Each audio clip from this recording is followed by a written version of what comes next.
Qaysi animeni anime ko'rish boshlash uchun birinchi o'rinda tomosha qilish kerak?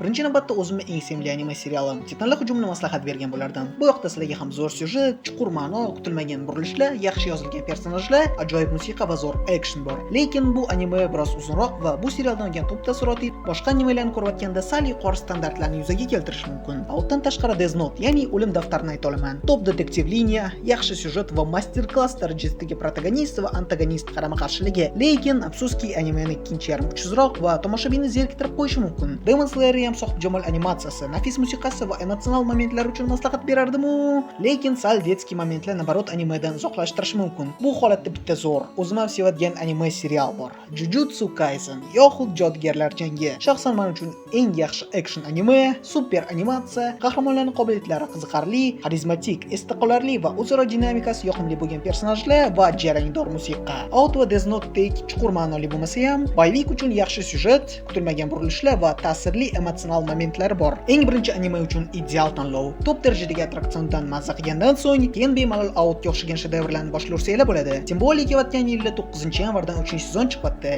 Kinoteatrda ko'rishguncha.